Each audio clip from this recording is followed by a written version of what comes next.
Kalau orang yang bisa melihat jin, kita tidak pandang bulu. Walaupun dia mengaku sebagai ahli agama sekalipun, dia ngaku bisa lihat jin, matanya ada jinnya.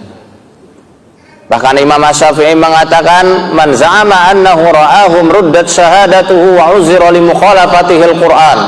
Barang siapa ngaku-ngaku bisa melihat jin, maka kami tolak persaksiannya dan dia harus dihukum karena telah menyelisih Al-Qur'an. Al-Quran ayat yang mana? Ayat 27 surat Al-A'raf di juz 8. Allah Subhanahu wa taala berfirman, "Innahu yarakum huwa wa qabiluhu min haitsu la tarawnahu."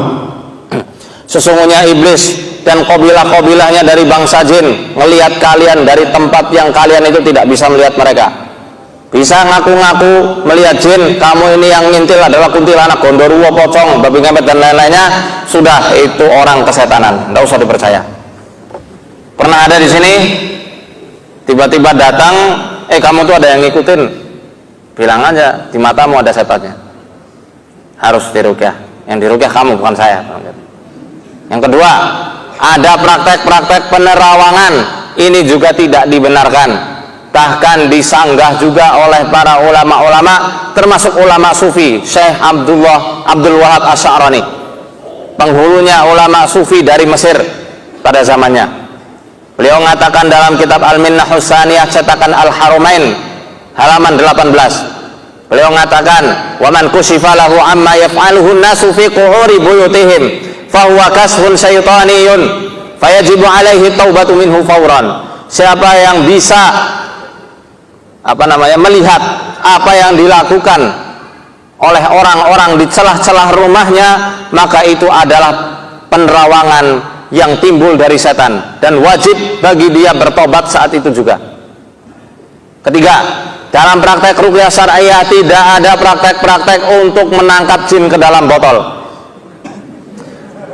Penjelasannya rada panjang, saya singkat karena 5 menit lagi.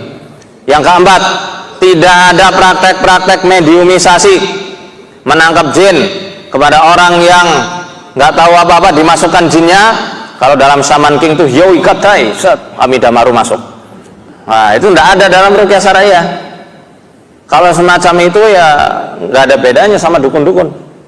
Nggak ada mediumisasi, hukumnya haram. Dalam kaidah usuliyah dikatakan al-aslu fil madar at-tahrim.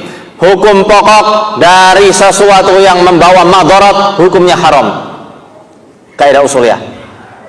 Itu memadaratkan orang lain, tidak boleh. Yang keberapa tadi? Kelima, dalam praktek ruqyah syar'iyyah tidak ada praktek-praktek melukis wajah jin. Nggak penting. Kita nggak perlu ngurusi wajah jinnya mau cantik, mau laki, mau cewek. Udah, yang penting kita obati. Seperti itu ya. Kemudian tidak ada praktek-praktek mengusap telur, keluar paku, keluar jarum, itu nggak ada.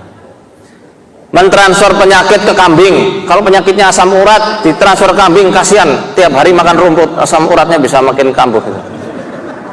Ya kan? Dan lain-lainnya, ada banyak, pada waktu ini terbatas. Kemudian tentang jimat syar'iyyah ada atau enggak? Tidak ada. Guru ngaji selalu menyampaikan bahwa beliau bisa melihat jin. Itu bagaimana Ustaz? Ya nggak gimana-gimana, itu hak dia untuk berkata seperti itu. Tugas kita jangan dibikin bingung, karena dalam surat Al-Jin itu Allah mengatakan illa man irtada min rasulih. Tidak ada yang bisa melihat gaib. Jin itu kan gaib. Illa man irtada min rasulih, kecuali para nabi yang diridhoi, yang diizinkan oleh Allah. Nabi pun tidak selalu bisa melihat jin. Maka kalau ada seorang guru ngaji bilang bahwa dia selalu bisa melihat jin, waduh, ini pertanda bahaya. Berarti menandakan bahwa dia bisa melihat jin melalui jin. Ini orang mughram, ini orang bercampur di badannya dengan sesuatu yang buruk. Justru dia yang perlu diruqyah.